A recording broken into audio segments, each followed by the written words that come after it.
দিতে পেরেছি আমি তার চেয়ে বেশি দিয়েছি, তাহলে কৃতজ্ঞতা আদায় করতে গিয়েও তো অন্তত আমি আমার বাবার মধ্যে যতটা অনুগত, সন্তান আরো বেশি অনুগত হওয়ার কথা ছিল, কিন্তু হচ্ছে না। এর কারণ কি? এর কারণ বিশ্লেষণ করা অনেক লম্বা আলোচনার ব্যাপার। একক কোনো কারণ এখানে বলা কঠিন, অনেকগুলো কারণ রয়েছে। এর ভিতরে একটা কারণ হলো আমাদের এই সমাজ ব্যবস্থা, এটা পশ্চিমা সংস্কৃতি দ্বারায় এত বেশি প্রভাবিত হয়ে গেছে যে আমাদের সন্তানরা এখন তারা এদেশীয় সংস্কৃতি, এদেশে মানুষের কৃষ্টি, কালচার, সভ্যতা, এদেশের মানুষের তাহজিব, তামাদ্দুন এবং অ্যাজ এ মুসলিম ইসলামের যে কৃষ্টি কালচার, সেই জায়গা থেকে অনেক দূরে সরে গেছে। আমাদের তরুণদের একটা বড় অংশ তারা বিপদগামিতার দিকে চলে গেছে।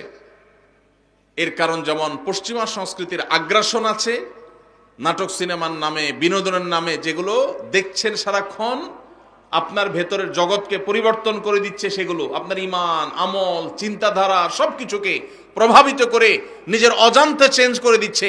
আপনি মুসলমান থাকছেন নামে আর খোলসে, ভেতর থেকে আপনাকে পরিবর্তন করছে, আপনি টেরও পাচ্ছেন না। আপনার সন্তানকে আপনি শিক্ষা দিচ্ছেন, স্কুল, কলেজে, ইউনিভার্সিটিতে শিক্ষা নিতে গেছে যে সন্তান, সেখান থেকে শিক্ষার উপরে ভর করে পশ্চিমা যে সংস্কৃতি আসছে সেটাও সে ধারণ করেছে, শিক্ষিত হচ্ছে, পাশাপাশি সে পশ্চিমা ধ্যান ধারণায় বিশ্বাসী হচ্ছে। এর ফলশ্রুতিতে ইসলামের যে ট্র্যাক, ইসলামের যে সুমহান শিক্ষা, সেই শিক্ষা থেকে বঞ্চিত হয়ে ধ্বংস হয়ে যাচ্ছে। এর অনেক কারণের ভিতরে একটা কারণ হলো সন্তানকে আপনি সেইভাবে হালাল খাবার খাওয়াতে পারতেছেন না আপনার বাবা মা যেটা আপনাকে খাওয়াতে পেরেছে।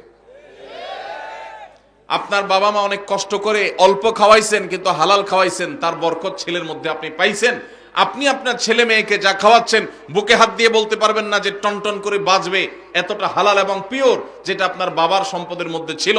সেটা যদি আপনার সন্তানের মধ্যে আপনি করতে পারেন, ইনশাআল্লাহ এ যুগেও আপনার সন্তান সবচেয়ে সভ্য, ভদ্র এবং মাথা নিচু করে বিনম্রতার সাথে আপনাকে শ্রদ্ধা নিবেদন করবে। এই জন্য সন্তান খাইলো কি খাইলো না এটার জন্য যতটা মরিয়া মায়েরা, এর চেয়ে বেশি মরিয়া হবেন সন্তানের পেটে হালাল ঢুকছে নাকি হারাম ঢুকছে বিষয়টা নিয়ে। আল্লাহ আমাদেরকে সেই তৌফিক দান করুন। আমার স্বামী প্রবাসে থাকে, কেনাকাটার সবকিছু আমার করতে হয়, এক্ষেত্রে কি আমি গুনাহগার হব?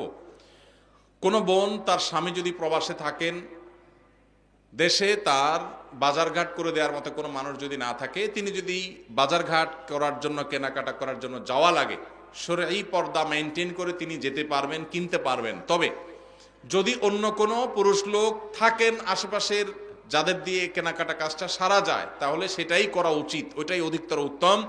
এবং আজকাল অনলাইনে অনেক জিনিসপত্র কেনাকাটা করা যায়, বিশেষ করে শহরে চাইলেই অনলাইনে কল করলে বাসায় বাসায় মাল চলে আসে। সেই পদ্ধতি অবলম্বন যাদের করার সুযোগ আছে তারা সেটা করা উচিত।